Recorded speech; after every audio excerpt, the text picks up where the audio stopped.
Hello बच्चों, welcome to ई पाठशाला channel. आज हम पढ़ने वाले हैं क्लास 8 के साइंस का चैप्टर नंबर 12 का पार्ट 3। आज हम पढ़ने वाले हैं अर्थक्वेक के बारे में, क्या होता है। अब जैसा कि आपको पता होगा, कोई भी नेचुरल फिनोमेना होता है या जैसे डिजास्टर कह लो, तो उससे काफ़ी हानियाँ होती है। यानी कि इतना हानि हो जाता है कि उससे हम रिकवर नहीं कर पाते। ठीक है, जैसे थंडर स्टॉर्म आ जाता है तो कई लोग की जानें चली जाती है, कई लोग के घर जल जाते हैं, एसेट्रा एसेट्रा। साइक्लोन आता है, साइक्लोन क्या सारे अपने साथ सब कुछ बहा ले जाता है।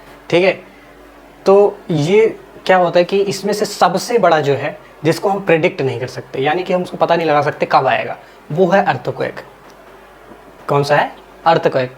इसका जो क्या नाम है, कॉज है, ठीक है, वो बहुत ह्यूज स्केल पे होता है, बहुत ह्यूज स्केल पे। ये एकदम तबाह कर देती है चीज़ें। ठीक है, जैसे कि हमारे पास में था, क्या नाम है, एक आया था उरी में, नॉर्थ कश्मीर में, उरी में आया था हमारे पास में। कब आया था? October 8, 2005, Uri and Tangdhar towns of north Kashmir. ठीक है, उत्तरी कश्मीर में उरी और तंगधार टाउन में 8 अक्टूबर को एक बहुत ज़्यादा बड़ा भूकंप आया था। ठीक है, उससे पहले 26 जनवरी को 2001 में भुज में, भुज के भुज डिस्ट्रिक्ट ऑफ गुजरात में क्या आया था, एक और अर्थक्वेक आया था, जो कि वो भी बहुत बड़ा था। ठीक है, अब कभी आप अपने पेरेंट्स या कोई जानने वाला हो जो मतलब जिसने क्या नाम है देखा हो अर्थक्वेक, उससे पूछोगे कि अर्थक्वेक कितना बड़ा आया था तो आपको बताएंगे। जैसे कि ये इमेज आप देख रहे हो, ये पूरी की पूरी क्या हुई, तबाह हो चुकी है। जितनी बिल्डिंग्स थी सब कुछ क्या हो चुकी है, तबाह हो चुकी है। इतना बड़ा आता है भूकंप। ठीक है, ये कश्मीर का अर्थक्वेक है, जहाँ पे पूरी बिल्डिंगें, सबके घर, उसमें कुछ लोग दब गए, कुछ लोग मर गए। तो ये काफ़ी बड़े लेवल पे होता है। और ये क्या नाम है, हम पता नहीं लगा सकते। क्या पता नहीं लगा सकते? आप न्यूज़पेपर खोल के देखिएगा कि जहाँ जहाँ पे भूकंप आया है तो वहाँ लोग अपने बयान कैसे दे रहे हैं। अब तो यूट्यूब आ गया, यूट्यूब पे जाके देखो कि लोग बता कह रहे हैं कैसे रहे कि उसका एक्सपीरियंस क्या हुआ था। अब अर्थक्वेक होता क्या है, अब अर्थक्वेक होता क्या है उसके बारे में हम पूछेंगे। तो अर्थक्वेक क्या होता है? सडन शेकिंग और trembling of earth which last for very short time. कि पूरा अर्थ जो है वो शेक करने लगता है, ऐसे ट्रेम करने लगता है, धर धर धर धर धर शेक करने लगता है। ठीक है, और बहुत शॉर्ट टाइम के लिए, बहुत ज़्यादा टाइम के लिए नहीं होता। अब इस जो तुम्हारे नीचे जो ज़मीन है वो ऐसे ऐसे ऐसे हिलने लगे, ऐसे ऐसे तुम बैलेंस बना पाओगे? नहीं बना पाओगे, गिर जाओगे ना। ऐसी जो बिल्डिंग्स होती हैं उनके अंदर भी बैलेंस नहीं बन जाता, तो बिल्डिंगें क्या होती हैं, गिर जाती हैं। ठीक है, अब ये होता कहाँ से है? ये डीप इनसाइड द अर्थ। ठीक है, जो हमारी पृथ्वी है उसके डीपली, मतलब उसके इनसाइड, उसके अंदर ही होता है। ठीक है, अभी हम पढ़ेंगे कहाँ से होता है। ठीक है, कहाँ से? क्रस्ट में। ये जो भाग आपको दिख रहा है, ये भाग, ये भाग यहाँ पे होता है। ये जो क्रस्ट है यहाँ पे ये होता है। ठीक है, अब क्या होता है कि अर्थक्वेक तो हमेशा आते रहते हैं, हमेशा अर्थक्वेक आते रहे, लेकिन हमको पता नहीं चलता। ठीक है, हमेशा क्या नाम है, थोड़े बहुत इतना छोटा छोटा अर्थक्वेक आता है कि हमको महसूस नहीं होता। लेकिन जब क्या नाम है बड़ा अर्थक्वेक आता है, ठीक है, तो काफ़ी चीज़ों को डैमेज कर देता है, बिल्डिंग को, ब्रिज को, डैम को, पीपल को। ठीक है, और बहुत सारा लॉस होता है लाइफ और प्रॉपर्टी का। अब अर्थक्वेक से क्या आ सकता है? अर्थक्वेक से बाढ़ आ सकती है, लैंडस्लाइड हो सकता है, सुनामी आ सकती है। ठीक है, ये सारी चीज़ें अर्थक्वेक से हो सकती है। क्या से? Flood, landslide, tsunami. अब एक सुनामी आई थी कहाँ पे? इंडियन ओशन में। कब? 26 दिसंबर 2004 को। कब? इससे 26 दिसंबर 2004 को। इससे बहुत बड़ा लॉस हुआ था कहाँ पे? जो लोग किनारे पे रहते थे, ठीक है, जो समुद्र के किनारे पे जो बस्ती थी, या पे जहाँ पे वो लोग रहते थे घर बना बना के, वहाँ पे बहुत बड़ा लॉस हुआ था। क्योंकि समुद्र के किनारे वाले, जब सुनामी आती है, समुद्र के किनारे वाले सबसे ज़्यादा अफेक्टेड होते हैं, क्योंकि सबसे पास समुद्र के वही होते हैं। ठीक है, तो इससे क्या हो सकता है? अर्थक्वेक से फ्लड, लैंडस्लाइड, सुनामी भी आ सकती है। अब अर्थक्वेक क्या कॉज करता है कि पहले तो भाई, पहले के लोग होते थे वो अपनी अपनी थ्योरी बनाते थे कि भगवान है, एसेट्रा एसेट्रा। ठीक है, लेकिन अब हम जानते हैं कि ये कॉज होता है किसकी वजह से? डिस्टर्बेंस की वजह से। ठीक है, tremors are caused by disturbance deep down inside the uppermost layer of the earth called crust. कहाँ से? जब अर्थ के क्रस्ट पर डिस्टर्बेंस होती है। अब क्रस्ट कहाँ है? Upper most layer of the अर्थ है। ये जो लेयर है, ये ऊपर वाली, उसी को हम क्रस्ट कहते हैं। तो जब यहाँ पे क्या होगा, डिस्टर्बेंस होगा, तो क्या आएगा? तब आएगा ट्रेमर आएगा। ठीक है, ट्रेमर्स आएगा तो वो क्या कहलाएगा? अगर बड़े स्केल पे आता है तो अर्थक्वेक कहलाएगा। यानी कि जो डिस्टर्बेंस कॉज हो रही है किसकी वजह से हो रही है? अर्थ के क्रस्ट की वजह से, जो कि सबसे ऊपरी भाग है अर्थ का। ठीक है, समझे? चलो, ये क्रस्ट के बाद आता है मेंटल, मेंटल के बाद आउटर कोर, उसके बाद इनर कोर, सबसे अंदर वाला भाग, ठीक है। अब आउटर मोस्ट जो लेयर है, ठीक है, वो एक पीस तो है नहीं, ठीक है, ये फ्रैगमेंटेड है, यानी कि टुकड़ों में बटा हुआ है। कैसा है? टुकड़ों में बटा हुआ है। और हर एक टुकड़े को हम क्या कहते हैं? प्लेट कहते हैं। Each fragment is called plate, ठीक है। हर एक टुकड़े को हम क्या कहते हैं? प्लेट कहते हैं, ठीक है। These plates are in continual motion, ये हमेशा थोड़ा थोड़ा कॉन्टिन्यूअस मोशन करती रहती हैं। जो प्लेट रहती है वो हमेशा कॉन्टिन्यूअस मोशन करती रहती है, ठीक है। जब लेकिन ये दे ब्रश पास वन अदर, ठीक है, जब एक दूसरे के पास से वो क्या नाम है करते हैं ऐसा मोशन, तब देखो क्या होता है, तब क्या होता है, ठीक। आप देखोगे ये यूरेशियन प्लेट है, ठीक है, ये अरेबियन प्लेट है, ये इंडियन प्लेट है, इंडियन प्लेट, ठीक है। ये 3 तरीके की प्लेट यहाँ दिखाई है, लेकिन वैसे आप देखोगे 1 plate, 2 plate, 3 plate, 4 plate, 5 plate, 6 plate, ठीक है। और ये 7 प्लेट पूरी की पूरी यहाँ पे है। कितनी प्लेट है? 7 प्लेट। ये सारे के सारे क्या है? अलग अलग भाग में बटे हुए हैं, ठीक है। जब क्या नाम है ये प्लेट एक दूसरे के क्या नाम पास आके बर्स्ट करती है, तो क्या होता है कि इन दोनों के प्लेट या फिर इन दोनों के प्लेट के बीच में क्या हो जाए? कोलिजन हो जाए, या वो बर्स्ट कर जाए या कोलिजन हो जाए। जब कोलिजन होगा, आप ऐसे 2 क्या नाम पत्थर लो और उसको रगड़ दो या उसके पास पास ऐसे लेके जाओ, तो देखो दोनों में कुछ ना कुछ शेकिंग हो जाएगी, ठीक है। वैसा ही क्या होगा? They cause disturbance in the earth crust. इसके वजह से क्या होगा कि जब प्लेट टकराएंगी तो इससे क्या होगा कि डिस्टर्बेंस होगा। डिस्टर्बेंस होने से क्या होगा? अर्थ के क्रस्ट पे डिस्टर्बेंस होने से क्या होगा कि अर्थक्वेक आएगा, ठीक है। क्या आएगा? Earthquake on the surface of the अर्थ। जब प्लेट क्या होगी? जब वो टकराएंगी, टकराने के बाद क्या होगा? डिस्टर्बेंस होगा। कहाँ? अर्थ के क्रस्ट पे। कहाँ पे? अर्थ के क्रस्ट पे। जब अर्थ के क्रस्ट पे डिस्टर्बेंस होगा तो क्या आएगा? अर्थक्वेक आएगा। क्या आएगा? अर्थक्वेक आएगा। जैसे कि हम इस फिगर में देख सकते हैं कि ये क्या कर रहा है? कोलाइड कर रहा है। ये क्या कर रहा है? ये प्लेटें जो है वो क्या कर रही है? कोलाइड करेंगे। कोलाइड करने से क्या आ रहा है कि अर्थक्वेक आ रहा है, ठीक है। जैसे ही कोलाइड की, ठीक है, या फिर बर्स्ट किया, इसकी वजह से क्या आएगा? अर्थक्वेक आएगा, ठीक है। अब लेकिन हम जानते हैं कि भाई अर्थक्वेक तो आ रहा है, लेकिन हम ये नहीं पता कर सके कि नेक्स्ट जो अर्थक्वेक है वो कब आएगा, ठीक है। अब जो ट्रेमर है, जो क्या नाम है ग्राउंड शेक करता है, ठीक है, वो किसकी वजह से भी हो सकता है? वो हो सकता है कि एक ज्वालामुखी है जो कि फट गया हो, एक ज्वालामुखी है जो कि फट गया हो, ठीक है। और मीटियोर हिट्स द अर्थ, या कि बाहर का जो बहुत बड़ा बड़ा स्पेस जो मीटियोर घूमता रहता है, ठीक है, मतलब आउटर स्पेस से वो आगे पृथ्वी पे गिर गया, उसकी वजह से भी अर्थक्वेक आ सकता है, ठीक है। या फिर न्यूक्लियर एक्सप्लोजन करे। अब जिसने भुज मूवी देखी होगी उसको पता होगा कि ग्राउंड के अंदर न्यूक्लियर एक्सप्लोजन कैसे किया जाता है, ठीक है। वो अंडरग्राउंड क्या नाम है न्यूक्लियर एक्सप्लोजन करते हैं। एक्सप्लोजन मतलब जैसे कि बम फोड़ देना, ठीक है, बहुत बड़ा न्यूक्लियर एक्सप्लोजन कर देना। और अंडरग्राउंड एक्सप्लोजन क्या है? उससे भी ट्रेमर कॉज करते हैं, ठीक है, वही हो गया न्यूक्लियर एक्सप्लोजन, ठीक है। ये भी क्या करते हैं? ट्रेमर कॉज करते हैं, जिसकी वजह से अर्थक्वेक आता है, ठीक है। अब अर्थक्वेक किसकी वजह से कॉज हो रहे हैं? ताकि जब प्लेट मूव कर रही है, ठीक है, जब अर्थ की प्लेट मूव कर रही है तब अर्थक्वेक क्या कर रहा है? कॉज कर रहा है, ठीक है। The boundaries of plates are the weak zones where earthquake are more likely to occur, ठीक है। अब जो बाउंड्रीज होती है प्लेट्स की, जो प्लेट्स की बाउंड्री होती है, जैसे कि ये प्लेट है, प्लेट की जो बाउंड्री है यहाँ पे, ठीक है, तो ये सबसे ज़्यादा वीक जोन होता है जहाँ पे क्या है? अर्थक्वेक आए, ठीक है। Are the weak zones where earthquake are more likely to occur. यही सबसे ज़्यादा क्या होती है? वीक जोन होता है जहाँ पे क्या आ सकता है?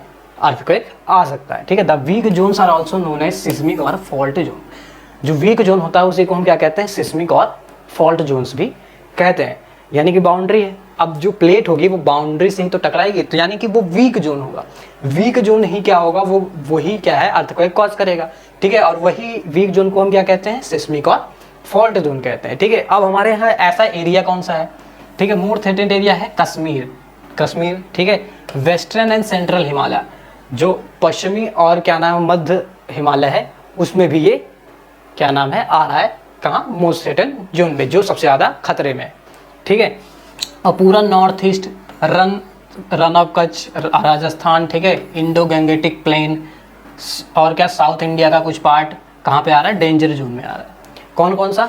कश्मीर, ठीक है, और कौन सा एरिया? पश्चिमी और मध्य हिमालय, ठीक है, पूरा का पूरा नॉर्थ ईस्ट। फिर कहाँ आ रहा है? रन ऑफ कच्छ आ रहा है, राजस्थान आ रहा है, इंडो गंगेटिक प्लेन आ रहा है, और कहाँ पे? साउथ इंडिया के कुछ पार्ट। तो आप इस वाले फिगर में जब देखो, इस वाले फिगर में तो ये देखो गंगेटिक प्लेन यहाँ पे है और ये पूरा का पूरा क्या है, डेंजर एरिया में आ रहा है। कहाँ पे आ रहा है, पूरा का पूरा डेंजर एरिया में, जो ब्लैक ब्लैक कलर का दिख रहा है आपको, ये सारा का सारा क्या आ रहा है, डेंजर एरिया में। कहाँ पे आ रहा है, डेंजर एरिया में आ रहा है।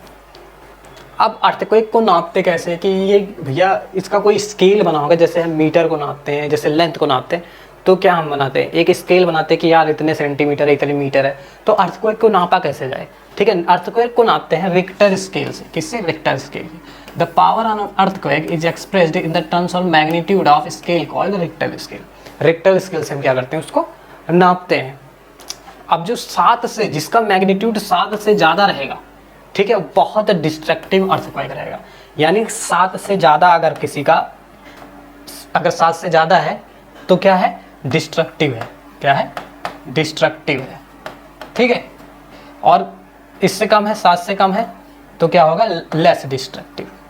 लेस डिस्ट्रक्टिव, ठीक है, लेस डिस्ट्रक्टिव। ये बहुत डिस्ट्रक्टिव होगा जो क्या नाम है, 7 से ज़्यादा होगा। भुज और कश्मीर में जो मतलब अर्थक्वेक आया था, उसका जो स्केल था वो 7.5 था, यानी कि 7 से ज़्यादा था, इसीलिए इतनी ज़्यादा तबाही हुई, यानी कि डिस्ट्रक्शन बहुत ज़्यादा हुआ। अर्थक्वेक के पावर को कैसे नापा जाता है, रिक्टर स्केल से। अब रिक्टर स्केल पे अगर 7 से ज़्यादा हुआ तो बहुत ज़्यादा डिस्ट्रक्टिव, अगर उससे कम हुआ तो लेस डिस्ट्रक्टिव, ठीक। आगे बढ़ते हैं। ये एक सिस्मोग्राफ है। सिस्मोग्राफ क्या करता है कि अर्थक्वेक जब आता है तो उसकी वेव से पता चलता है, ठीक है। Tremor produce wave on the surface of the अर्थ। तो जब ट्रेमर आता है तो एक वेव प्रोड्यूस करता है। कैसे, ऐसे जैसे आप देख रहे हो, एक वेव इधर है, एक वेव इधर है, फिर ऐसे वेव गया, फिर ऐसे वेव गया, एक तरह से वेव बन रही है। क्या बन रही है, वेव बन रही है, ठीक है। इसी को हम क्या कहते हैं, सिस्मिक वेव कहते हैं। इसी को हम क्या कहेंगे, सिस्मिक वेव कहेंगे। और ये वेव रिकॉर्ड की जाती है, एक इंस्ट्रूमेंट होता है जिसको कहते हैं सिस्मोग्राफ। क्या कहते हैं, सिस्मोग्राफ, ठीक है। ये क्या होता है कि एक तरह का क्या नाम है, वाइब्रेटिंग स्प्रिंग की तरह रहता है। जैसे स्ट्रिंग है ना ये, अब जब अर्थक्वेक आएगा तो ये क्या करेगा, ऐसा वाइब्रेट करेगा। वाइब्रेट करेगा तो यहाँ पे एक रोटेटेड ड्रम रहेगा, वो क्या रहेगा, चार्ट पेपर। जब वो क्या नाम है, ऐसे ऐसे करके वो हिलता रहेगा तो क्या करेगा, पेपर पे ऐसे ऐसे ऐसे ऐसे से एक रीडिंग बनाएगा। क्या बनाएगा, रीडिंग बनाएगा, ठीक है। समझ में आया। इसी को हम क्या कहते हैं, सिस्मोग्राफ कहते हैं। इसी को हम क्या कहते हैं, सिस्मोग्राफ कहते हैं। ये एस्टिमेट कर सकते हैं कि पावर टू कॉज डिस्ट्रक्शन, ये कितना बड़ा जो है अर्थक्वेक है जो कि डिस्ट्रक्शन कॉज कर सकता है या नहीं कर सकता, ये इससे पता चल जाएगा, ठीक है। जैसे कि पेपर है, पेपर पे रिकॉर्ड कर लेता है, ये वाइब्रेटिंग है, पेंडुलम की तरह लटका होता है। जब अर्थक्वेक आता है ये हिलता रहता है और पेपर पे रिकॉर्ड होता रहता है, ठीक। Like many other scale in science, decibel is other example. Richter scale is not linear. Richter scale कैसा होता है, लीनियर नहीं होता। कैसा होता है, लीनियर नहीं होता है।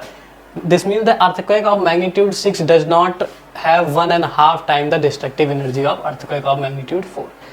कि कभी कभी क्या होता है कि ये जो रिक्टर स्केल होता है ये तो भाई लीनियर तो है नहीं, लीनियर नहीं है। यानी कि क्या हो रहा है कि जो 6 रिक्टर का जो रिक्टर स्केल का जो क्या नाम है अर्थक्वेक आया है, वो क्या करता है कि कभी कभी उतना डिस्ट्रक्शन नहीं करता जितना 4 मैग्नीट्यूड का, ठीक है, 4 मैग्नीट्यूड का रिक्टर स्केल डिस्ट्रक्शन कर सकता है, ठीक है। And increase in 2 in the magnitude means 100 times more destruction. यानी कि अगर 2 गुना क्या बढ़ जाए, अगर 2 ही खाली बढ़ जाए, कितना, 2 रिक्टर स्केल अगर बढ़ जाए तो यानी कि 1000 गुना ज़्यादा डिस्ट्रक्शन हो सकता है, 1000 गुना ज़्यादा डिस्ट्रक्शन हो सकता है, ठीक है। एन अर्थक्वेक ऑफ मैग्नीट्यूड 6 है 1000 times more destructive energy than the earthquake of 6। यानी कि जो 6, ठीक है, रिक्टर स्केल 6 का जो मैग्नीट्यूड का जो अर्थक्वेक है वो 4 मैग्नीट्यूड वाले अर्थक्वेक से 1000 गुना ज़्यादा डिस्ट्रक्शन कर सकता है, ठीक है। यही बताना चाह रहे हैं। चलो अब प्रोटेक्शन कैसे ली जाएगी, भाई अर्थक्वेक आ गया, ठीक है, तो कैसे और क्या क्या हमें करना है जब अर्थक्वेक आए, ठीक है। अब ये तो बता के आता नहीं कि अर्थक्वेक कैसा आ रहा है कैसा नहीं आ रहा है, ठीक है।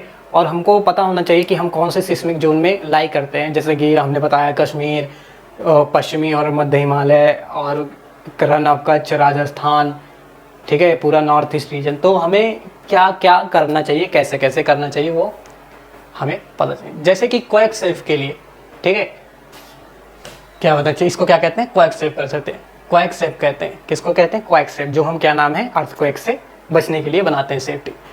कंसल्ट क्वालिफाइड एन आर्किटेक्ट और स्ट्रक्चरल इंजीनियर, कि अपना जब घर बना रहे हो तो भाई आर्किटेक्चर को ढूंढो, स्ट्रक्चरल इंजीनियर को ढूंढो कि भाई यहाँ पे अर्थक्वेक आएगा तो घर गिर जाएगा कि नहीं गिरेगा, उसी हिसाब से यहाँ पे कंस्ट्रक्शन हो। ठीक है, अब जब सिस्मिक एरिया में है तो वहाँ पे क्या नाम है, आप ऐसे पक्के घर नहीं बना सकते, वहाँ पे या तो आप मड के घर बनाओ या फिर लकड़ी के घर बनाओ। ठीक है, हैवी कंस्ट्रक्शन नहीं कर सकते वहाँ पे, जितना रूफ पे जितना लाइट कर सकते हो उतना लाइट करो, मतलब जितना हल्का रूफ रहे उतना ठीक रहेगा, क्योंकि अगर अर्थक्वेक आएगा तो गिरेगा आप ही के ऊपर वो। ठीक है, it is better if cupboards and shelves are fixed to the wall. अगर ये ज़्यादा अच्छा होगा कि आप जो कवर्ड है उसको क्या करो कि दीवार से एकदम सटा के रखो, ताकि जो अर्थक्वेक आए तो वो गिरे ना।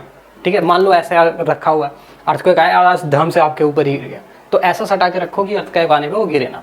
ठीक है, अब फोटो वोटो को ऐसे आप दीवार पे लगाओ। ठीक है, कि क्या हो जाए जब अर्थक्वेक आए तो वो गिरे ना, क्या है, अर्थक्वेक आए तो वो गिरे ना।